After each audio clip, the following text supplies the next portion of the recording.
understanding the technology that powers the money is essential.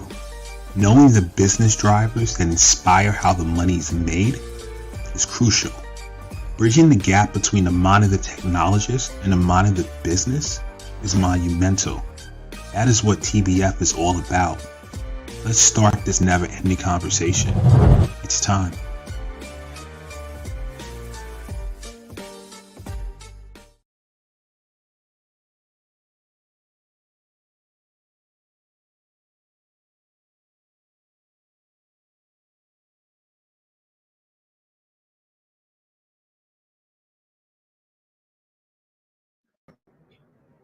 Welcome to another episode of the Tech Behind FinTech. I am joined by the cybersecurity super recruiter, Renee Small. How are you doing today, Renee? I am well. How are you? I am doing excellent. Every time you're on the show, this is like a great time for me. This is like one of our conversations. Always fun. Always a fun time. Always a fun time. For everyone else, though, since it's not a private conversation, we are talking about emerging fintech jobs to look out for in 2025. Before we jump into Renee's awesome bio, because I know most of you know her, I know she's bringing her cybersecurity peeps and gonna have a great conversation. Let's just do some housekeeping. We are streaming live from Facebook, LinkedIn, YouTube, Twitch, and also we have a separate phone situation going on from the Instagram. I'm your host, Anandi Oswago of the Tech Behind FinTech. We are live every Friday, 12 p.m. Eastern Standard Time. Now that the housekeeping is out of the way, we can talk shop with my friend. So what is going on today? Happy Friday to you. Happy Friday. It's always a good Friday hanging out with you on the Tech Behind FinTech, my favorite podcast after my own. Love it. And let the people know, what's your podcast? Oh, Breaking into Cybersecurity. And then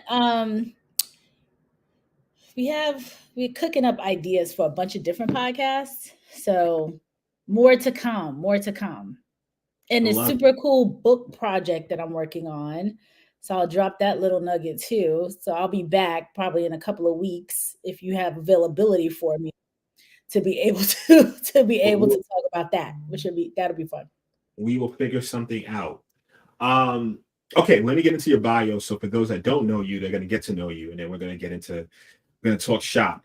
Cybersecurity super recruiter Renee Small helps people take the mystery out of breaking into cybersecurity. She is passionate about building best-in-class cybersecurity teams. In 2017, Renee received the Stevie Award for Female Entrepreneur of the Year. She is a #1 Amazon best-selling author of Magnetic Hiring, a contributing editor to several cybersecurity magazines, and she co-hosts a podcast called Breaking into Cybersecurity.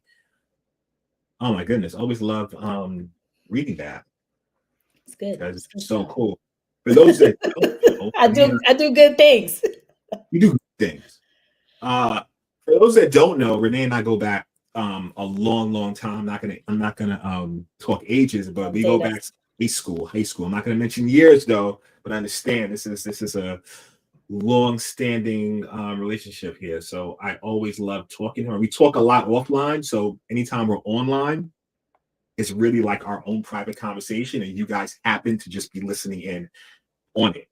So I'm always curious to pick her brain about the job market, what's going on there. And, obviously we're the Tech Behind FinTech, so we decided to do a show today on emerging jobs, FinTech jobs for 2025. Can you believe it's 2025 already? It's wild. It's unbelievable to me that it's 2025. This is Q4. This is it. Concept of being 2025. Like, I'm thinking about in 2000 when it was like, what was that whole 2000 and things are working and blah blah blah, and it's so crazy because I'm gonna paint a picture. I don't know if I should paint the picture actually, because it was kind of might go off the deep end of what I was doing in 2000 and what I was doing to prepare. Yeah, I don't know if we want to talk about that. Yeah, I don't think I'll talk about that. But it was definitely different from my life now. and the situation I was in. But I have to say, envisioning 25 years later, wow, totally amazing. Thought we were like in the age of flying cars and Back to the Future by now. Apparently, Right. yeah. You would think. I mean, I thought that too. It's so funny that everything seemed at the time. I mean, even though things have taken off, like in 2000, there was no iPhone, there was like all these things that we don't have now, that we didn't have. But yeah, we thought it was. I'm with you. I thought we would be doing all kinds of stuff that we're not doing. But I guess I didn't even think that we would have the types of things that we have, like doing this. Yeah, I mean, the concept of doing a remote podcast from the comfort of our respective homes, but then That's crazy. everyone can see it, and then we broadcast it out, and it can live in perpetuity, was inconceivable at the time. Would never have even couldn't make this up. So Couldn't now make it that up.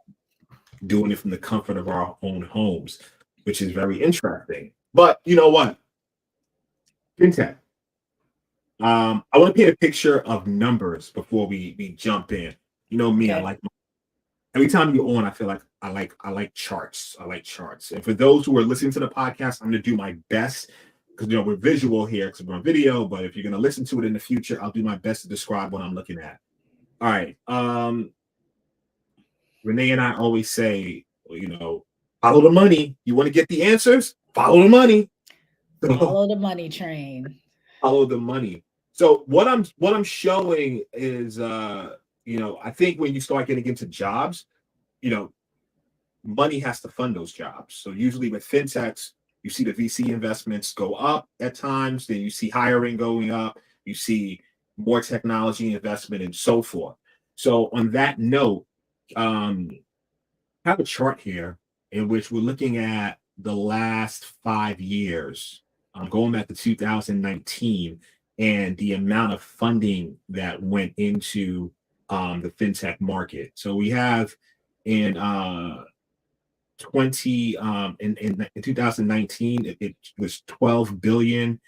Then the high point came right after COVID, 2021, 42 billion. And then we dropped. After that, we went into a different type of economy. Fintech investments went down. Now we're seeing in Q2 of 2023 was 8.6 billion. But I think that 2021 Q2 of 42 billion, that was a crazy time, and people were scared. It was just the market was crazy. Now we see drop down in 2023 Q2, 8.6 billion, but compared to and now in Q2 2024, we're at 9.7 billion. So more like a little over $1 billion since Q2 2023 to 2024. So, maybe we're optimistic that it's gonna rise in 2025 and see how that's gonna impact the job market. And let me just before we jump in, it's a couple of other things that I kind of have out I want to talk about. Yeah, to your point with that chart, it does show like this is where one of these emerging areas that is on an upward trajectory where, funding is not stopping, it's only growing, and there's tons of opportunity in the space. So I'm going to read another stat and we're going to jump into it. Since 2016, over 480 billion in VC funding has flowed into fintech startups, with these companies generating over 1.1 trillion in exit value during the same period. Despite recent slowdown, fintech remains a major area for venture capital investment, with fintech startups now valued at 3.7 trillion, with 2/3 of that value in private companies. So, I think it's always good to talk about numbers before we get into jobs and things of that nature. So you can see there's a lot of in this particular vertical. Renee, what are your thoughts? No, it makes perfect sense. It's just that this is where the money is. This is where, funding is going. It's literally following that same path. And the roles that are going to come with it. So good data as always. So let's jump into the topic. All right. All right. Let's go through some emerging jobs, right? We see the growth, we see the money coming in, I see the adoption of new technologies around, the elephant in the room, AI, big elephant in the room. If you're following the markets, crypto is up. So Bitcoin is now, last I checked, it was in the 60s in terms of thousand for one bit. What we saw in the last few years, every time Bitcoin goes up, jobs in that industry, startups start working towards it. They start coming to work. When if things go down, some people get laid off. The market restricts and so forth. Now that it's up, it's back in the 60s, which is crazy. I'm saying crazy because there's a lot of boats that would miss with that. But same. Same. I agree. So we have Bitcoin going to go. I remember when it was like 11,000 or something. Like, how much fun do you think it's going to get to 20,000? That was like the whole Reddit discussion. It's so crazy because you have like the Bitcoin OGs from like 2012 who got it when it was cheap. Then you got people who came in the game around 2017-ish, 18-ish. And when things dropped down, their friends were like, "Oh, you're so stupid for investing in it. Why would you invest in it? It's not real." Then boom, 2020 happened, went crazy again, went down, and now it's back up. And I know some crypto bros, so I know they're excited. So salute to them. Exactly.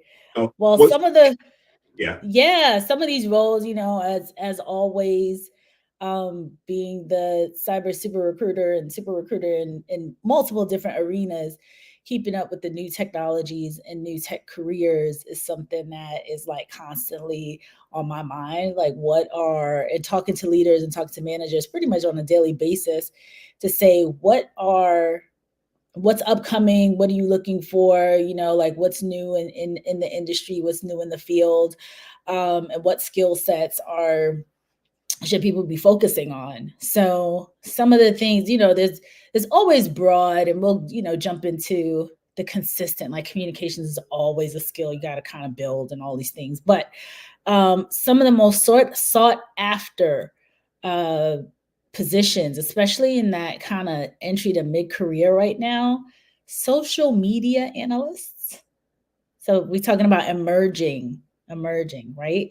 So doing analytics around social media, data analyst, as always, security is always in one of the top ones. There's some other things in here that are interesting that, again, we look at fintech as it's two components, fintech in terms of like the technology component, and then fintech in terms of the entire like industry, so to speak. So some other things are the digital marketing content writers. So thinking about content, most companies are looking for those types of skill sets. Those are some of the ones that are emerging in terms of they're out there, but going to be more sought after coming up. And then data sciences, huge. As always, the backend engineers, software developers. Trying to see what others that are really, really interesting. But though, machine learning, cloud architecture, AI, like those are the roles that companies are going to be looking for more of in 2025. And yeah, let's break some of those stuff down, right? I'm interested in the first one you said, social media analysts.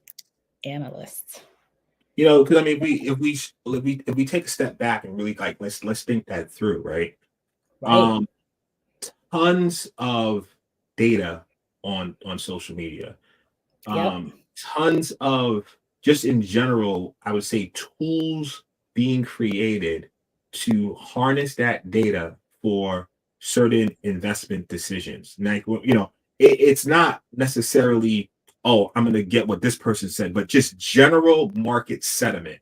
to what people are saying, what they're feeling, and harnessing all that information, right? And then using it as certain factors for decisions you're making in the financial market. So I can see that. Now, for that social media analyst, I would still say that falls under a data analyst. It's just that because they're taking large swaths of data from exactly social media sphere, from public records, and they're putting it, they have to create some sort of model around it. So that touches on AI as well. And right. they have to, figure out, like, how does all this stuff make sense? Exactly. So, I can see that. I wonder in terms of the skill set that's needed for that. Is it all of those components? Like, you have an AI background, you have a data background. Like, what are your thoughts? Looking at marketing backgrounds. So, combination of marketing background, communications, journalism. So the softer, kind of looking at that part as well. So some are more like the digital ones. There's a couple of different components to these roles. So some are more on the technical side or tech heavy, like the data analyst component of the social media analyst. But then some are really on the communications, marketing, like really looking at, so taking that information, taking a swath of data and making sense out of it from that marketing perspective, from that, communications perspective. So we have we like to give priority to some of our comments. Got a LinkedIn user, can't see the person's name. I'm glad to learn Renee Small. She has so much to inform us and stuff. Who is that? Security peeps. We can't see your name, but whoever it is, whoever it is, I love you too. Local celebrity here today. That's cool. That's really cool. But yeah, there's this whole, you get the different sides of the coin, right? With certain roles, they're like, oh, is AI going to take it over? And someone said this, and I kind of feel the same way. You have to look at AI as a tool. Correct. Right? It's not necessarily it's a tool. It's like the same way from JR. Let's shout him out. It's JR. Hey JR, how are you?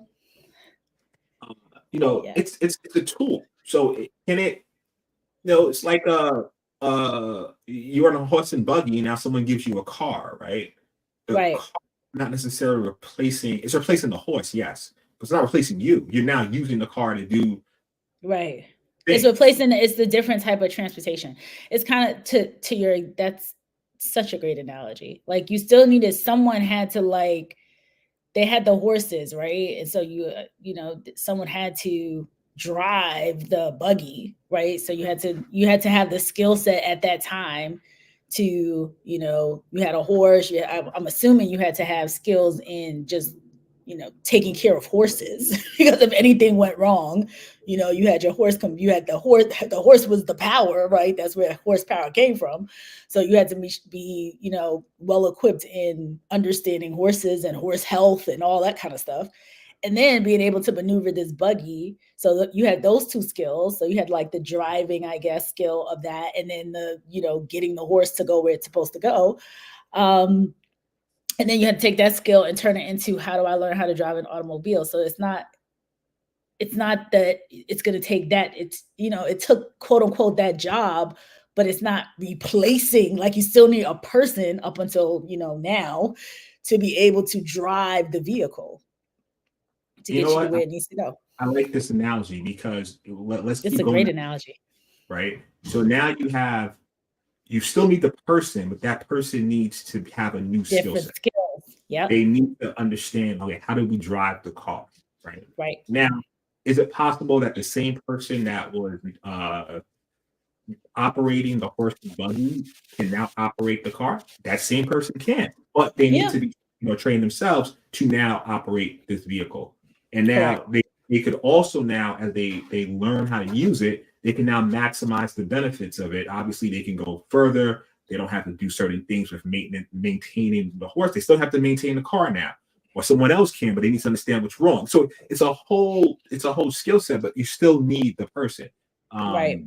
well, I mean, in terms of this example, obviously we could go further down Yeah. again, autonomous vehicles and things like that. But Right. as That's what I'm an example, saying. For the last 100 years, we've had to use until now with autonomous vehicles, which will probably take a little while longer to come out.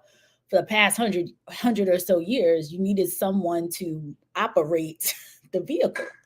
So, it's just a different mode of transportation. So you switch and you pivot on the skill sets. And it's interesting that you brought up about, AI taking over jobs. And I'm working, like I said, on this book project. And part of it, the book, the discussion around the book is we touch on that. Like, is AI going to take this job? Is AI taking your job? It's like, no, AI is enhancing your job. It's going to take the job. If you don't know how to use it, yes. But if you know how to take this tool and have it streamline some of the things that you're already doing, or having AI, because AI is already out there, right? It's been out, all these chatbots, all the things that we've been doing. I mean, with ChatGPT, it's just a whole, and other GPTs and things like that. It's completely exploded, but it's been around for a while.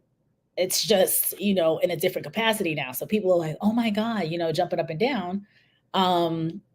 But it won't take your job. It's going to take you, you just have to jump on that skill set and learn it now.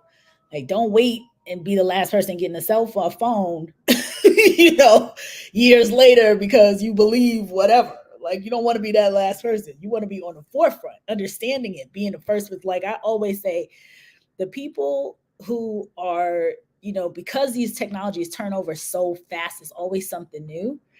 The folks who really hone the skills and they get in there faster, like, you're the ones teaching everyone else. You're the one, you're the one that's ahead. So interesting, right? Because I was talking to someone who they're into, their company raised like 109 million, and they have around ML, machine learning security and so forth, and they form communities around it and so forth. Like, well, I'm getting involved, I was telling them, I want to research this space, right? It's even part of my school and PhD. I was like, I want to get into research this space, but I'm brand new. He was like, dude, everyone's brand new. It was that's just the thing. So refreshing to hear that, because you always feel like, especially when all these things come out, you're like, oh wow, this thing's like, it's a lot to grasp. You got to learn this. You got to like kind of figure it out. But just the mere fact you're immersing yourself in it.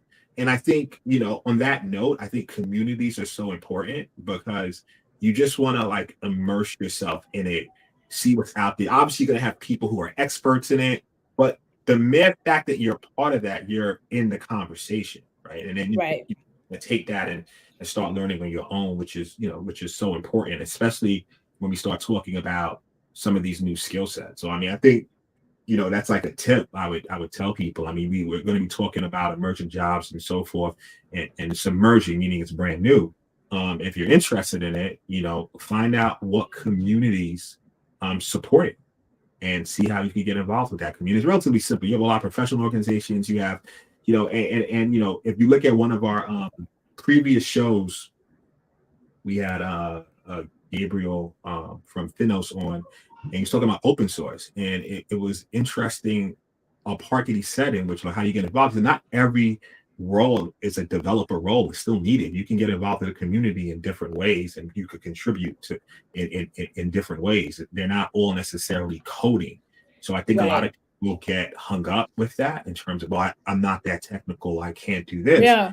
There's so many opportunities within the space. Like, even when we're talking about the social media analysts, you were saying that the technical components, but there's also marketing, communications, all of that. Yeah, that's needed. So, I don't think it's a good idea, or you're just doing yourself a disservice if you just get hung up on what you don't have versus the attributes that you do have. So, and it's all about learning.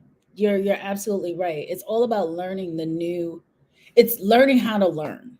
That's like one of the biggest things that, when I'm doing talks or having conversations, it's like, how do you pick up this new skill, because nothing is going to be, when I first came into technology recruiting,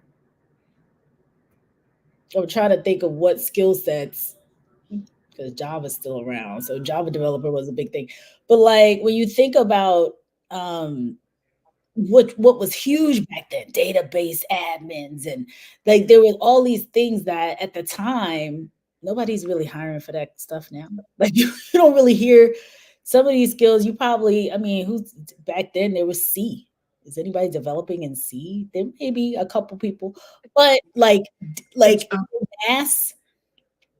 in mass, like if we went on, you know, LinkedIn, right, and looked for jobs, that they're looking for C developers. Like in comparison to some of these other skills, probably, you know, if any, a handful, you know. What's the technology in the banks that they still have them? They're like what's up? You talking about COBOL on the legacy platforms? COBOL, exactly. So you got legacy platforms. Now, some of the COBOL guys out of retirement, and I agree, 100%. I'm with you 100%, because it is true. But back then, in comparison to now, you know, COBOL developers probably in 1985, in comparison to 2000 to now, is a whole different ball game, right? So it's like, how do you pick up the next thing? How do you pick up the new thing? Like this is the new skill set now. How do you pick it up? And so it's learning how to learn. Like, how do I learn this thing? How do I, you know, leverage the skills that I have, and bring those skills over to the next language, the next whatever it is, so that I can learn it. So that's really like the biggest skill. Like, how do I understand this new knowledge and pick it up quickly? Because to your point, everyone's new. It's always going to be the next new thing. So, you know, one of my monikers is the six-pack CISO, right? Because of the fitness and the health stuff. I mean, you know, we have some videos regarding that, and you know, I compare it anytime I think about it. I literally compare it to fitness and getting in shape. Like if you've never stepped foot in a gym, or you don't have a consistent regimen, I remember, like, you know, it's been probably about 22 years when I was an on and off gym person. And the thing I hated the most was when I took the long break and I come back and I'm like, oh, everything hurts. Painful. Everything sucks, right? I hated that. So I reached a point in my life at that time that I said, you know what? I'm just never going to stop. I'm just never going to take a break unless, you know, injuries, whatever. But once I turned that corner, it, you know, yeah, you might do something new that's difficult, but it's not the same level of soreness or pain now. It's just a whole different. So that's how that was my, you know, a lot of people may, you know, especially my Instagram people may see that I work out and train, you know, a lot because of that feeling 20 plus years ago. I just hated the breaks. And I think, you know, to bring it back to what we're talking about, learning is the same way, right? So, you know, when you immerse yourself in topics, and especially with technology, we just know that we got to constantly train and learn things. Once you take a long break from trying to figure something new out, it's really, really difficult at first and then pick it up. But if you come into this habit of, you know what, I'm just staying on breast. Oh, this is new. I don't know what this is. How does that work? You might not become an expert in it over like quickly, but it's like, all right, I'm going to dive into it and try to understand it, and I'm going to get further in. Once you start developing that practice, newer things become easier to grasp. Oh, you know, overall, we have some comments from the audience. My main guy, dude, Jeffrey Martin, he's been here since we've been at this game for, I would say, since 2024. My man has been here since the beginning of the shows, tuning in, checking in, commenting, liking. Love it. Listen, I still love the guys who watch the show, even though, you know, it's the ones that silent supporters. No, they don't necessarily, you know, I'll catch them in a meeting. Hey, Nam, I like your show the other day. Oh, word? Oh, you saw that? Yeah. Oh, I didn't notice a comment or a like, but that's cool though. Thanks for watching. My man has been always watching, always commenting, always liking, and I appreciate you. So thank us, we thank you, Jeff. Thank you. And I like your profile picture. Very cool. Always love the show and your content. I'm surprised everyone hasn't still used the buzzwords around AI, LLM, or automation. Yeah. I mean, it's part of the conversation all the time. I try to just not take it over. It's like we're talking about right now, automation and new types of roles, data and analytics, all those things, and using AI as a part of all of these positions. But to say heavily, actually, I have some more lists here because definitely AI is in there. And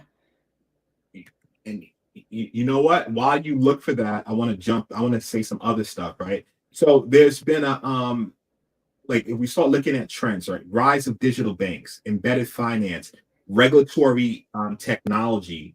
So RegTech, that's driving a lot of the roles, right? So if you start looking at certifications in experience in AI or cybersecurity, so it's updated in these developments.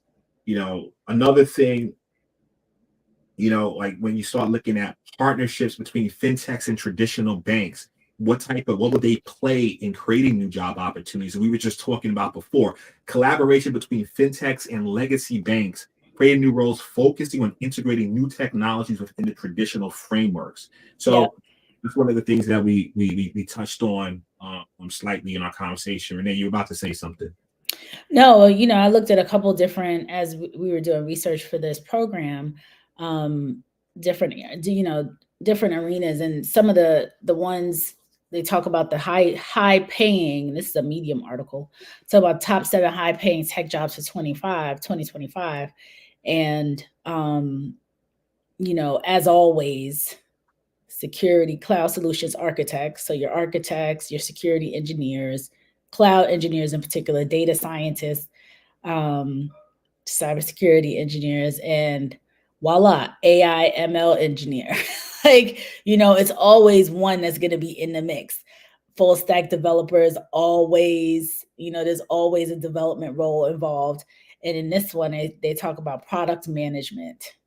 So being a product manager too is one of those roles. So definitely that's still kind of having that group of, technology, security, cloud, like now that most companies are in the cloud. But it's interesting. I was talking to a leader the other day, and they needed, they're working on a project for an ed tech company, and they needed people who knew this particular skill set, but it was on-prem. It wasn't cloud. So it's kind of interesting. Yeah. So he was like, yeah, this is on-prem. I'm like, wow, really? So he was an ed tech? That the role was the company that they were supporting, where it was an ed tech company. Mm-hmm. Well, it's definitely interesting. I think once you start looking at like traditional like large financial firms, I was just at a conference and I was talking to a vendor, and they build they support enterprise Linux systems. So they put some of those, the OS and stuff, and assist with deploying it. I think for fintechs, like the startups, cloud definitely. Oh, 100%. Yeah, traditional large institutions, you may have a mixture of some of their services still on-prem. And sorry, when we talk, just for those who might not know, when we talk about on-prem, you mean like a physical location managed by the bank, not like one of the big 3 cloud providers like AWS or GCP or Azure. Question for that, right? When you start talking about cloud architect and one of the high paying jobs, any particular cloud, because I know, the big ones, obviously, the big 3, AWS, Azure, GCP. Right. are you seeing more volume in any of those three in terms of, you know, Nope. And it's interesting because most companies will ask for, so this particular, you know, description is saying, or this overview of these jobs is saying knowledge of AWS, Azure, and Google Cloud. So it's a lot of the companies use all three. Like when you think about like some of these large organizations, they may use, or they use two. So it could be, you know, them wanting people that have knowledge of one. I mean, the skills are pretty transferable.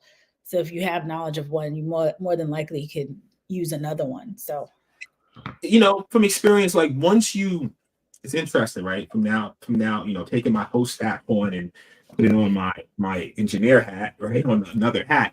I find it, you understand the conversation, the nuances though you may not get. Like they're gonna have certain terms in AWS versus Azure. You have to kind of learn those terms. You know, when you start transitioning from, let's say, an AWS shop to right. a Microsoft Azure shop. One of the things that I saw companies doing years ago, with these hybrid, like I don't know the right term, but hybrid cloud, meaning, when I say Yeah. hybrid, meaning, you know, you have two different clouds. They just do it as a disaster recovery or a business continuity plan. So it's like, you know, if hypothetically, right, AWS just went Goes blank, down. you can roll. It's a more complicated solution. I think it's a more complicated resourcing effort for that. Right. You know, usually what I see for the smaller startups, they kind of put They'll their, have one. you know, I've seen a startup have two. They have, like, I've seen a startup have like two, but they quickly, you know, pivoted and just started to go with the one. They might have Yeah. had certain, because and sometimes what I've seen also, you may have a startup that did a huge capital raise and Right. now acquiring a smaller company. So now, Right. because absorb the smaller company, that company may be in a different cloud platform. Now they bring everything to the mix, and then the whole goal is then start migrating. So I've seen that scenario happen. Right. You know, once they get their ducks in line, a lot of them just kind of want to stick with, okay, we're this shop, whether we're AWS shop, whether we're Yeah. shop, and it then goes back to, you know, what you said before with the architecture. Is like, all right, what are we building, and, you know, what is the features of XY platform to help us get there. Be also surprised to say, what are we building, but who's giving us more credits? Sometimes it could be a financial thing. You might have a certain cloud provider given this particular startup credits and different things they can leverage. So they're like, okay, we can do it fast. So it's multiple factors. So just kind of wanted to throw that out there. Yeah. No, but you have, I mean, with a small company, it's typically, to your point, one. So, but from these articles, it's not saying like, oh, we need more. There's more, you know, AWS architects in need versus Google Cloud versus Azure. So, or Azure. Question for you now, like turning it back over to security, because I know a lot of your cybersecurity peeps, and you know, I'm In biased the towards building, in the at virtual building. what? I said they're in the virtual building. In virtual building. What's the outlook of security in some of these roles, just in general, when you start looking at job prospects? You know, it's that age-old conversation. You know, everyone, you see a lot of breaches going on. Breaches are going on consistently. What's the job outlook looking like for security engineers? You know, what's that looking like? One of the top skill sets, you know, security engineer, especially from a technical, when you the folks who tend to have the bigger, or I would say not as much opportunity in security, tend to be like the governance, risk, and compliance world. Mm. But in regards to engineers, architects, those jobs are in abundance because the skill set, there's not enough people with those skill sets still. So, and it takes a while to become, you know, I actually know of a young lady that has an architecture, like her degree was in architecture, which I didn't really even realize that they had like architect degrees now. So they do, Either. her bachelor's is in that. So, you know, so they're baking up more junior level. architects, but traditionally architects were the developers that eventually evolved. Like it was one of those roles that you grew into, right? You picked it up like later on. And now there are some that are kind of junior, but it takes a while to even get seasoned in that. So it's just not a lot of talent or as much talent as there are open opportunities. So like architects are always in demand, or have been in demand that I've seen. And so the more technical, those like technical engineers and architects tend to be still in demand. And on this particular list, it is one of the top 7. I think architect is number 1, and like a security engineer or something like that is like number 3. Interesting. Because I'm always curious about that, like in this field, because once again, right? You even in security, it's like, okay, you got people fearful, like, oh wow, is this, can we automate? Can this be Some automated? of them, and some of the jobs will be automated, 100%. And you should want some of these jobs to be automated. Like, who wants to do some of the things that we did manually? And I say we because I sat in the SOC. So, some of those things, it's like you don't want to, it's not really for human brain consumption. It doesn't make any sense to do this menial, or I wouldn't say menial, but this repetitive task that you could get automation to do. Hopefully the people want to use their brain and get more solving more complex problems, versus doing some of that stuff. So the automation will absolutely be taking on some of the roles. So the tier 1 analyst of the past will probably, it was already like a shrinking kind of role, and it's going to shrink even more right now. So that like very, very junior, like SOC, the SOC analyst is still there, but the role has changed. So it's part of it is some automation, and then the role has evolved just like all these other roles have. So I like to equate it to, it's funny, when I first came into, I wasn't around when they had paper, when people actually like mailed out resumes, like when they printed it up, I guess, and put a stamp and and mailed it. And then someone had to be there collecting all this mail and sorting through, paper, stacks and stacks of paper resumes and paper cover letters, and then had to give them physically to manager A, B, C. Time I can say I'm happy that was before my time, because if I was before our time, right? And they evolved, right? And hopefully the people that were doing that back then are like, wow, it's great that we now have these applicant tracking systems. Now the applicant tracking systems have become, problematic in its own way. But to go from, that, stacks and reams of paper killing all the trees around the world to, having this electronic document that you can easily, send via email, send via, the tool that you're using, the applicant tracking system, you want that automation. So it's the same kind of, concept. Like you want to take away some of that. That person had a brain. They didn't need to be stacking up papers and handing them out to people. They probably more productive doing other things. So it's the same concept. You mentioned this also, because I had a product manager, had a couple of product managers on. That's a big role also that you mentioned within the fintech. Because I mean, if you think about it, for what they're doing, you're putting out a product. How does that work? How is it going to resonate with the users? And then that coordination and everything to really drive the development and drive it to production, making sure that from a business requirement standpoint, you're meeting it, and also kind of like forecasting, what will this user want and how is this product going to take form and so forth. It's a lot involved with that role. Right. We'd like to kind of drill into talk about that for a second in terms of one of the emerging jobs, because you mentioned it earlier. Yes. Yeah. Again, with the product management, it is always, like to your point, you're having, or you're hosting, you're owning the product.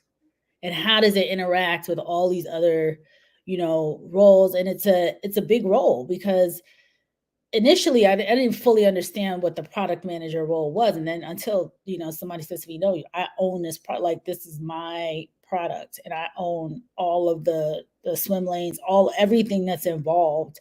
And how does, like you said, how does it fit into the world of all the other things that we have going on here at, Corporation X or startup company Y or whatever. So definitely a cool role to get into, and a necessary one for when you're rolling out these various products. The only thing that I've seen with it that is, I don't want to use the word. I want to kind of think through what I want to say, right? The one thing I've seen with it is, especially with like a smaller startup. Yeah, small startup is a different. That's a different hit. One product manager, right? Now you might have a couple of security, definitely more developers. You may even, for a smaller one, you might have one security, but you even have like maybe a couple. But it's like once that product manager is there and they get it, that's the person. Right. See, I haven't seen, as they start expanding, they may bring on, but usually it's that one person. It is. And he's holding on. It's not like zillions of them per, it's not like project. Well, even still, project managers in a, we talking corporation versus startups. That's a different ball game. Like in a corporation, zillion, like there's so many project managers because there's so many projects. It's like so much to manage, right? So you can have a team of hundreds of project managers, but in a fintech, you probably have one. I'm sorry, a startup probably have, one person doing that, or not even, maybe somebody, half of somebody's, role potentially. Full of, wanted to touch base on another chart to just understand the landscape a bit, right? Just your charts are always so cool. Yeah, no, thank you. I was trying to start getting my screenshot on and put it in my little house. So just looking at like fintech funding in terms of sub industries, within fintech, there's some different sub industries. I was wanting to touch base on that. We have payments, financial management solutions, crypto and DeFi, mortgages and lending, wealth management, insurance. Let's look at some of the numbers, right? So payments. So what are those dollars? You said what? What are the dollars of the? What does the money mean? This adds up to $1? No, this is in billions. So payments is 11 billion. In terms of the VC investments, that's the major one. And we talk about payments. I mean, you start looking at any way we transfer money, from like your Venmos to your Cash Apps to your Zells to everything. So payments is big. Second to payments is financial management solutions, which is 4.1 billion. Then, so anything I would assume, like when you talk any accounting systems, anything like that. Then the next category up, wealth management. That's 3.7 billion. So, managing the wealth of the ultra wealthy and just the wealthy in general, right? You got different wealth management solutions. To that, insurance. So insure tech around that. That's 3.5 billion, which makes sense. I mean, when you start going through it and looking through it, and the money, the investment money makes sense. After that, mortgages and lending solution, that's 2.6 billion. Then crypto and DeFi, 2 billion. That's interesting. I would think that banking will be more. Banking 2.1 billion, and on the low end of the total pole, RegTech 0.6 billion. So you said would you say was interesting? You would think that you thought crypto was bigger. It will be ahead of crypto and DeFi in terms of the investment, but it makes sense because like the crypto and DeFi is an emerging technology. So you get a lot of investments, and obviously as these coins and everything start going crazy in the markets, you start seeing people kind of flood in. So just found it interesting. A whole lot. I think we have another comment from the audience. Jeff again. In the field of cybersecurity, would you have any focus skills or area that someone should look into, i.e., forensics, incident response, threat hunting? This is especially with the talks on data breaches, which unfortunately happens almost every week. As I was typing, you started discussing this already. Laugh out loud. Yeah. It's the more technical ones. And it's hard to focus into one in particular. Like, I think they kind of fluctuate. Forensics is always big. I mean, everything you put on there, incident response is huge because of the breaches, right? So that's immediate. And to be honest, as I'm thinking through, I've had the last few projects that I've been working on over the last couple months, those are the roles that they were looking for. So incident response, threat hunting, in particular. And they've always, they're very much in demand. So I would focus the areas. If I was a person coming into security and someone said, what are the roles that people look for the most? Those are some of the roles that leaders are looking for the most, because especially when you come into breaches, like to your point, it's happening every week. It's happening so much more than you can even imagine. Like the ones that are publicized when they are, but it's happening like daily or more. So I know you want to say something. Yeah, I want to add my opinion on that, right? So I think that as a security professional, even if incident response is not your job, I think you should put yourself in a situation where you could understand it and even, work with your team on tabletop exercises. Like sometimes people they go, okay, let's not really know. Like, do a tabletop. And a tabletop is just a discussion, literally just saying, what if this happens, what will be our response? What's the next step? And I just think doing that exercise, you're honing that skill set. Now, obviously, if something like major happens, right? Being in that situation is, you don't want to breach, but that experience is invaluable. I personally think, right? If you're a part of a breach and then you had to manage and do the incident response and so forth, and an incident, let's think about it. So it doesn't have to be that major. An incident could be, anything. It could be someone, I don't know, trying to get in and attempting, okay, how do we respond to this? What do we do? But I just think Right. like getting an understanding of that if you're in security is a good look. I don't think you could go wrong, especially if it's not your main role, but just getting some exposure to that, kind of talking through a tabletop exercise. I think that's a good look. It's one of the biggest challenges, like, that's like the front line. So whatever's going on in security, there's going to be an incident. It just is, like, period. So being in that space and to your point, understanding what that means, all different security professionals should kind of know, hey, this is how this works, even if it's not your job. But when it comes to focus areas, if a person is like, if I'm telling somebody that's like new to the industry and saying, okay, what, or if they came to me and said, what are the roles that you see most often? What are roles that you see that leaders can't seem to find this talent? Because that's one of the things, right? You can have a skill set and it's awesome and cool, but a bunch of people don't want it.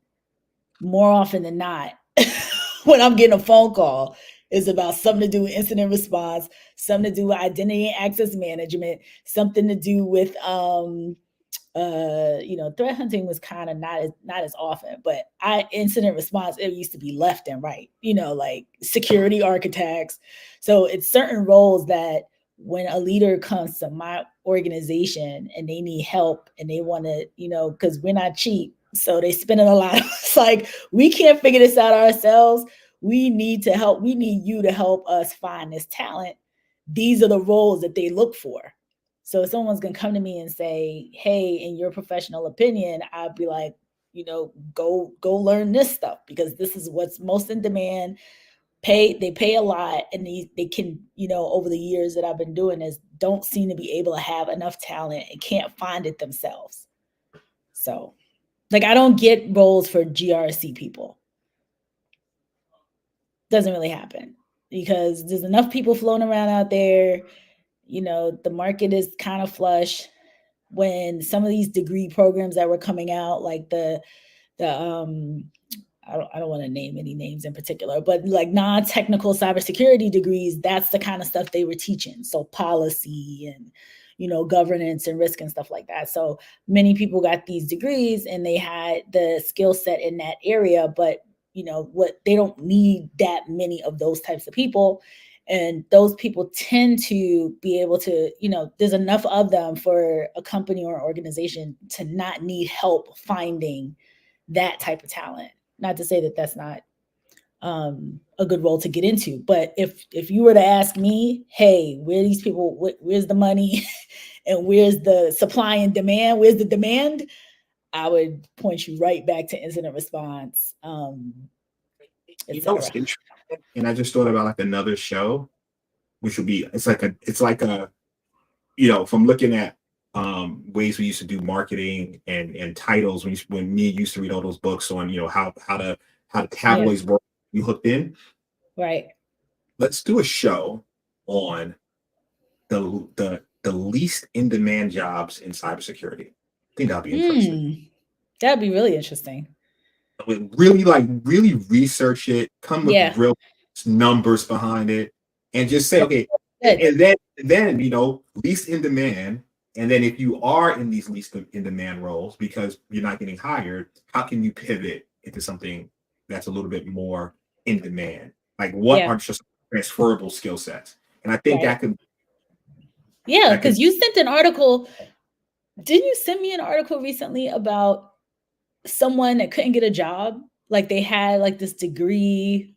Was it a cybersecurity degree? No. Definitely was not cyber. It wasn't cyber. It was something else. Okay. But I mean, I've had numerous people. That was like 12 years. Like, but he kind of he basically had a cushion, right? And he said, okay, I'm not working now. I'm gonna live off this cushion. And he was living off of it a little too long. And then he was like, okay, I gotta replenish the cushion. But it's like 5, 6, 7 years. Outdated. Yeah. And then it just kept adding on. You're not in the you've been out of the game. It's kind of like you into working out. It's like he's been out for too long.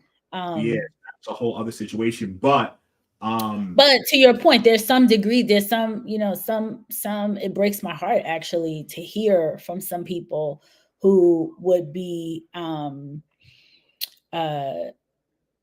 you know, they have these degrees, they spent this money. Unfortunately, you know, they were sold into, I believe, like a lot of the degree programs sold them into, oh, go get this thing, go get this, you know, come and get this degree, and you're going to have this career trajectory. And at that time, there may have been a decent amount of jobs in that space, but then eventually it just like you don't need to do policy all, you know, over and over and over again. Like once the policy is set, it's set. You don't have a bunch of people in like HR policy, like redoing policies. Like this is the policy, we might look at it once every couple of years type thing. So they would have these degrees and in their mind, not knowing, right? So if you got a degree in, let's say, journalism, and I want to be cognizant of our time. So you got a degree in, say, journalism, and this pitch came and said, hey, you could get into cybersecurity, blah, blah, blah. And you're like, oh, okay, cool. You know, I could go get this master's in cybersecurity. And you go get this master's and it's all policy. And then, or, you know, governance, risk, and compliance focused. And then you have it. And then the jobs are not jumping out at you because you don't have the skill set of the incident responder, of the, you know, the SOC analyst, the forensics person, the threat hunter, like those more technical roles. And then it's very crushing because that person who wouldn't have known, right? You were in journalism, you don't know anything about what this is, but was sold into this kind of situation. And then they can't get an opportunity, and they're looking for it for a very long time. So it would be really, really good actually to do the data and the least requested. I think it'd be good. That'd be a good show. Love how like the idea. So a LinkedIn comment came in from a user said, I would like to use that as a help. So I think we should do it. the people have spoken. The people have spoken. I would, yeah, let's do that. You know what, the thing, and I would definitely, because of the time, I know you got to go. But you know the thing I love about our relationship, I love the ideas that just came up. Like, people understand that idea. Like, this wasn't pre-recorded. We didn't talk about this before. That was an on-the-spot idea based on the conversation, and I think it could be very useful to our audience, both our audience, both on the Tech Behind FinTech and also the breaking into cybersecurity. Mm-hmm. I think it could be one of those classics. So, because I never seen anything like that before, and I would like to know, because like you, to your point, man, like, you're spending your money and your time to get your certifications or another degree, thinking, wow, it's gonna lead into this lucrative field, and then all of a sudden you're stuck, and you're like, well, I spent all this time and I can't get a job, and then people who are supposed very to frustrating. Like, oh, no, this is not what we need anymore, or we have this filled, or it's just, and it could be a very frustrating situation. So I think it would be a show to help people to first identify it, and then say, okay, what are some of your pivot options? And it might be a never-ending learning thing, but I mean, such is life. But that's what it's going to be regardless.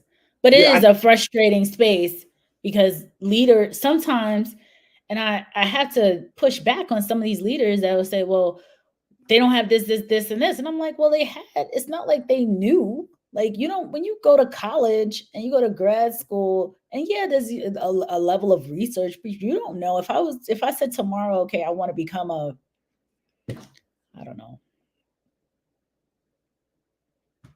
something I just don't do, something related to like auto mechanic engineer, like something that has to do with like cars or whatever. Like, I wouldn't know like what specific arena. It's just like, oh, this is interesting. I like cars. They're saying that I could get this, 6-figure out of the college salary, so I'm going to leave my HR world and go over to this auto, mechanic engineering degree, master's or whatever, and think like, okay, when I learn this stuff that you tell me, that I'm going to get this job, hopefully at the end of the rainbow, I'm going over there to get these jobs that allegedly are available, and then they're not. And like, how would I know? And then the leader will sit there and be like, well, why did they have this degree and this doesn't teach this? And this is like, well, how would I know? I wouldn't know. Besides being a help and insight, maybe talk with us frustrated ones. Yeah, you know what? You know what? The interesting too, to tie it back to your upcoming book, I think a show topic like that ties perfectly into your upcoming book. What are your thoughts? Yeah, I agree. Because the thing about it is, at the end of the day, you still have to, the person, it's on them to figure it out, right? So the leader can say whatever they want to say, but they are making a hiring decision and you need to have whatever skill set it is that they're looking for. So it is on the individual to figure out what it is. And that's kind of like and I'm not giving away the details of the book, but the book is really talking about how you're taking the onus. Like, you have the champion, you have to figure it out, pivot, for yourself, and put yourself in a position that people want to hire you based on your skill set, based on whatever it is, your unique value that you bring to the table. So I love it. So we're going to definitely, guys, it's set in the stone. My project manager, Chiggy, she's gonna love the fact that we came up with another a show topic for a future show on a current show. I feel like we did that last time, though. We do it every time. Possibly do that. So I love it. It just saves so much time in planning. So talk about being efficient. So on that note, right, what we do for our guests is we give them solo time, so you can talk about whatever you want to talk about. Obviously, your podcast, your business, PM EST Cyber, and your upcoming book project. So I'm going to get off the stage and let you do that. Hey everyone, I am Renee Small, cybersecurity super recruiter, helping awesome leaders hire great talent. As you all are maybe aware, I have my business is called Cyberhuman Capital, and this is all we do: recruit cybersecurity and technology talent. We also have a podcast called Breaking into Cybersecurity, where we interview professionals entry-level talent and leaders in security. And I have a number of books and have worked on a couple of book projects, and the one that's upcoming soon, stay tuned for that because it's not fully finished, but it should be out within 30 days. And it's very, very exciting because it's helping security professionals really take a value in the skills that they have and build additional skills to really present themselves with their unique skills. So very, very excited about all these cool projects. Connect with me on LinkedIn. That is my social media of choice. That note, we, as always, we thank Renee for coming on our show and having a great conversation. You are like, on days that you come on this show, my mornings are it's easy. In my mind, jiu-jitsu. I'm in my jiu-jitsu gym with my guys. Then training afterwards. Coming in, I'm eating a cool brat. I'm like, because some shows I gotta like in the morning, I'm scrambling trying to figure everything out. The view is like, oh, me and Renee are gonna have a great conversation. It's gonna be like a talk. I just get to see you now, and always fun. Cool time, and we always go over. So, always. Listen, to everyone, thank you very much for tuning into the Tech Behind FinTech. We are live every Friday, 12 p.m. Eastern Standard Time. We will be shooting a lot of interviews at Money 2020. We'll be there this year at end of October. We were just at the Finos conference. We had a lot of TBF on the go, and that's our new street interviews. TBF on the go conference series. So you're going to see us talking to some leaders, technologists at conferences. We'll be posting more videos from the Finos conference we were just at. Stay tuned for the Money 2020 conference, and then at the end of the month, we will have a show leading up to it, just talking about Money 2020 and so forth. This show is sponsored by Strategic Generation. You can find them at strategicgeneration.com. And what else? We have a bunch of guests coming towards the end of the year, so look out for that. And yeah, man, exciting times. Oh, last but not least, we will be launching the Tech Behind FinTech official platform. All FinTech news, featured profiles, really good stuff for you to keep abreast and keep.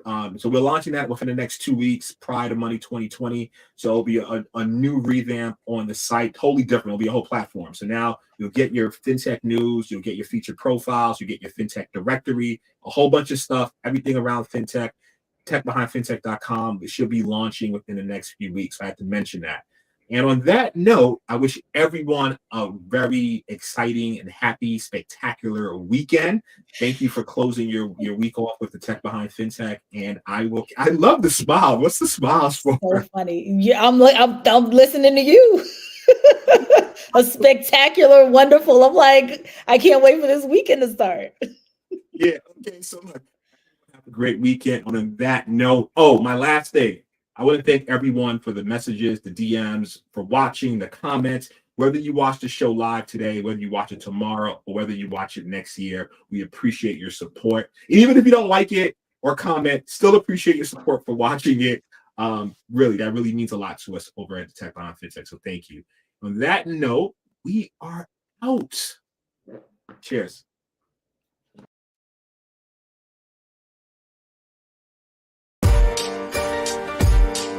Understanding the technology that powers the money is essential.